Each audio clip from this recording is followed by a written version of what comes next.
So, have you ever looked at a totally mundane piece of information like a map directory or a list of addresses and realized it's actually hiding this massive, sprawling story about the world? Oh, absolutely. I mean, we overlook that kind of raw data all the time. Right. And today we are taking you on exactly that kind of journey. We've got a deep dive custom tailored just for you, focusing on how a seemingly simple source can act as a masterclass in global diplomacy, cultural footprints, and international history. Okay, let's unpack this. We're looking at the details surrounding a single high school. Just one school. Yeah, just one. The Pietro della Valle Italian School in Tehran, Iran. It really is a fascinating exercise in reading between the lines because, we tend to think that to understand international relations, we need to read these dense, 1,000-page geopolitical treatises. Oh, for sure, the heavy academic stuff. Exactly. But sometimes the most profound insights are literally hiding in plain sight. An everyday directory or a list of operational status can reveal the shifting fault lines of global relations way better than a textbook. That is exactly the mission today, to show you how a single set of coordinates and a catalog of active and closed schools can completely reframe how we see the global landscape. Yeah. Let's start with the micro-level details, the actual physical space. The source paints a very specific picture of the Pietro della Valle Italian School. In Italian, it's the Scuola Italiana Pietro della Valle. We even get the Persian romanization, which is, let me get this right, Madrasa Italia Pietro della Valle. Spot on. Thanks. And it's located in Farmani, which is a district in Shamiran, right there in Tehran. And the source doesn't just give us a vague neighborhood either. It pins the institution down to an exact address on Lavasani Avenue, number 47. Lavasani Avenue, number 47. It even pins it down to the exact coordinates. 35 degrees, 48 minutes, 3 seconds north. 51 degrees, 27 minutes, 56 seconds east. That is incredibly specific. Right. It's not just some abstract idea. It's a physical footprint you can locate on a map. You can almost imagine, like, zooming in on your screen, crossing continents, right down to the roof of this specific building. It grounds the whole discussion in a very real, tangible infrastructure. And that physical grounding is crucial here. I mean, this isn't just an exchange program where someone visits for a semester and goes home. No, not at all. The text outlines that the school offers a continuous educational pipeline from kindergarten all the way through senior high school. Wait, so a family could theoretically have their child enter as a toddler and graduate as a young adult, fully educated within this Italian cultural framework right in the middle of Tehran. Precisely. It's a completely unbroken pipeline. Imagine the impact of that on a person's development. Yeah. You're living your day-to-day life in the capital of Iran, right? Yeah. But inside those walls for over a decade, your academic reality, your cultural references, your language, they're all Italian. Oh. It creates a deeply immersive cultural bubble. And it's a very strictly measured bubble, too. The text points out that the school offers Italian language courses based on CEFR and CIS. Right. Now, for anyone listening who has tried to learn a second language, you might actually recognize those acronyms. But let's break down how they actually function here. Well, think of CEFR, which is the common European framework of reference for languages like martial arts belts for language learning. Oh, I like that comparison. Yeah, it's an objective standard. So whether you are studying in Tehran, Tokyo, or Toronto, a B2 level means the exact same thing everywhere. It means you can hold your own in a complex conversation. And CILS. CILS is the certification of Italian as a foreign language, which basically applies those broad standards specifically to Italian. So why do they need these specific rigorous frameworks if they're just teaching kids in a local international school? Is it just about passing exams? It's about standardizing the cultural export. What's fascinating here is how relying on those frameworks ensures a highly consistent cultural product. A cultural product. Exactly. A student taking an Italian class at this school in Tehran is being measured against the exact same linguistic benchmarks as someone sitting in a classroom in Rome. The Italian government or the cultural institution running it isn't leaving the curriculum up to chance. They want strict quality control. Yes. They are calibrating the education so that the Italianness being taught is uniform, verifiable, and globally recognized. It's like a perfectly tuned piece of cultural machinery operating inside a foreign capital. That's a great way to put it. But the story doesn't end at the walls of this one school. The data also categorizes the broader network of international schools in Iran, specifically focusing on Tehran. We get a list of what's active and what isn't. And here's where it gets really interesting. This is where the geopolitical reality really starts to show itself. Yes, those structural wiki lists are so often overlooked. But they act as a silent archive. They categorize information without any editorializing, which is what makes the contrast within them so striking. The data is divided into two main categories at the bottom of the page. Let's look at the active roster first. Okay. Operating right now in Tehran, you've got a vibrant mix of European and Asian institutions. There's the French school, the École Française de Tehran, the German Embassy School, Right. the Japanese and Korean schools, the Pakistan Embassy International School, and of course our Italian school. It's a very diverse, thriving list. It is. Now, contrast that active list with the second category in the exact same directory, the defunct list. The schools that have closed their doors. Exactly. It's a completely different demographic. The defunct roster is heavily Anglo-American. You've got the British School of Tehran, the Tehran American School, the Community School, Keep going, yeah. the Iran Bethel School, the American School of Isfahan, and the Iran Zaman School. When you place those two lists side by side, you are looking at a completely neutral snapshot of shifting diplomatic tides. Huh? Without stating a single political opinion, without outlining any specific historical conflicts or taking any sides whatsoever, this directory reflects profound structural transformations in international relations. It's just raw data. The text doesn't editorialize at all. None. It doesn't say why the British and American schools are closed or why the French and Japanese ones are open. It simply presents the reality of the map today. And as an observer of this information, that raw data speaks volumes. Behind that simple defunct label is a whole history of embassies closing, diplomatic ties being severed, and families packing up their lives. Wow. Yeah, when you think about it in human terms, it's heavy. It really is.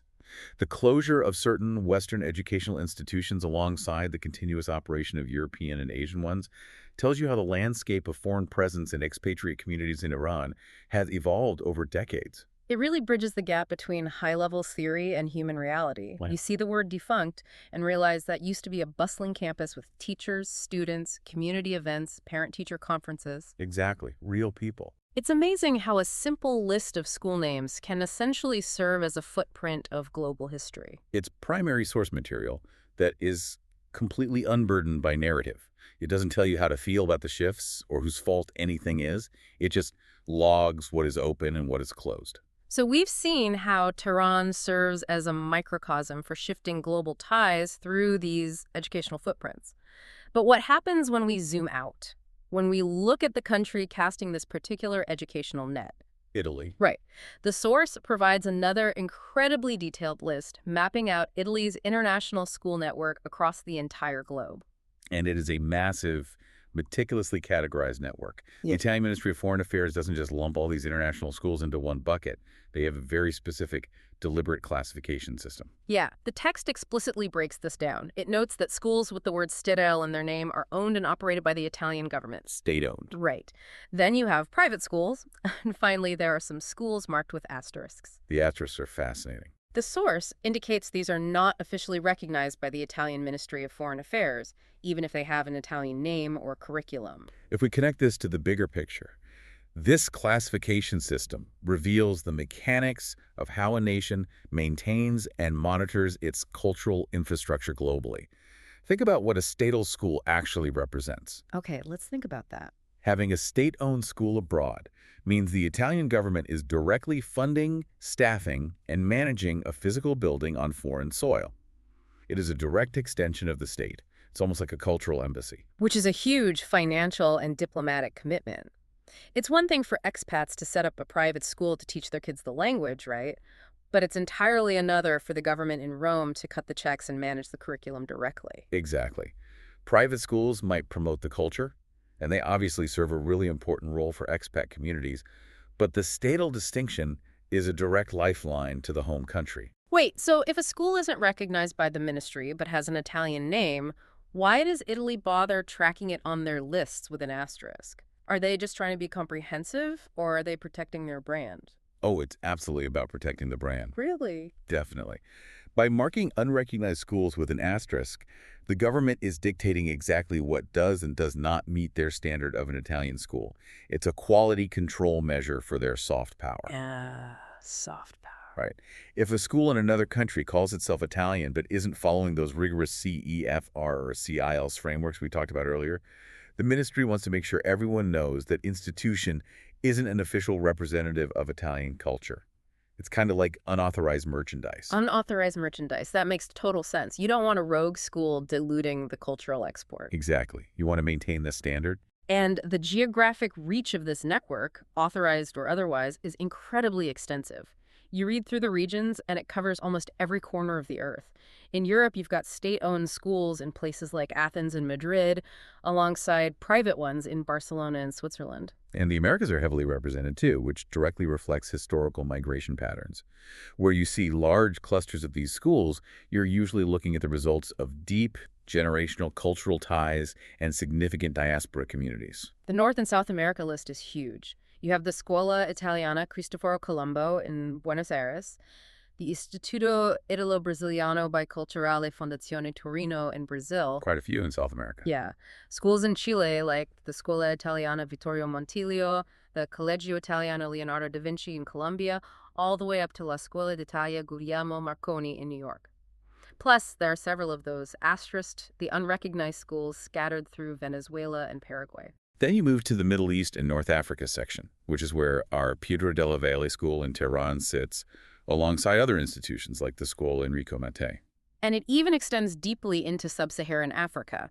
The text highlights the Istituto Statale Italiano Omnicomprensivo di Addis Abeba, a state-owned school right there in Ethiopia. That's a major presence. There's also the Italian International School Enrico Mattei in Nigeria. It even logs a closed state-owned school in Asmara, Eritrea. The footprint is truly global. It shows how committed they are to keeping that cultural conversation going worldwide, whether through direct government operation, recognized private enterprise, or even just tracking the unauthorized ones. This network serves as a massive bridge between the host countries and Italy. Which brings us to a really fun, incredibly specific detail in the text about how Italy actually views this global map. Oh, the geography quirk. Yes. We've talked about how objective this data seems, but there is a bureaucratic quirk that shows how a foreign ministry can basically draw the map however they want. Yes, the geographic categorization. Geography, especially in diplomatic contexts, is often as much about political orientation as it is about physical land masses. Right. The source explicitly notes that in its list of privately operated international schools, the Italian Ministry of Foreign Affairs classifies Turkey as part of Europe. That's such a great detail. They have schools in Istanbul, like the Liceo Italiano di Istanbul and the Liceo Scientifico Galilei di Istanbul, and they are firmly filed under the Europe section rather than the Middle East. That is a brilliant little bureaucratic maneuver. I'm sure geographers would love to have a word with the Italian Ministry of Foreign Affairs about continental divide. Most definitely. But in diplomacy, categories reveal worldview. By categorizing those Istanbul schools under Europe, the ministry is making a subtle but distinct administrative choice about how it relates to Turkey. It highlights historical and political ties over strict physical geography. So what does this all mean? It just goes to show that even a seemingly objective directory is shaped by the perspectives of the people organizing it. You think you are just looking at a list of addresses, but you are actually looking at a diplomatic worldview. It really validates the idea that no piece of data exists in a vacuum. Every institution, every closed building, every categorized list is connected to the broader currents of international history. We started this deep dive looking at a single school in Tehran, the Pietro della Valle Italian School. Just one set of coordinates. And from that one location, from a few coordinates and lists of active and defunct schools, we've unpacked the mechanics of standardized global curricula. We've seen an impartial reflection of shifting geopolitical history in Iran. We really covered a lot of ground. We explored the massive worldwide network of state-sponsored Italian education, the difference between a state-owned cultural embassy and a private enterprise, and even the bureaucratic quirks of how a foreign ministry decides what counts as Europe. It's a completely different way to look at the world. You don't always need a history book to understand the shifting tides of global relations. Sometimes you just need to look at who is building a school, who is funding the curriculum, and who is closing their doors. It makes you rethink all the mundane directories and lists we scroll past every day. There's so much human history baked into those simple data points. This raises an important question for you to consider as we wrap up today. Think about the international or culturally specific schools in your own city or your own country. Based on what we've unpacked today, what do the origins of those schools reveal? Yeah, who built them and why? Exactly. Look at their active status, or even the closures of schools in your own backyard. What do they tell you about the invisible currents of global history shaping your local world? Are there Statal equivalents representing foreign governments in your neighborhood? Are there defunct institutions that hint at a severed diplomatic tie from decades ago? It's worth looking into. That is such a great thought to leave on. Look around your own neighborhood. You might just see the fault lines of global relations hiding right there in plain sight, masquerading as a high school or a language center. Thank you so much for joining us on this journey today. Remember, this deep dive was customized just for you to help you extract the most fascinating insights from the information around you. Keep asking questions, keep looking closely at the mundane details, and most importantly, keep learning. Until next time.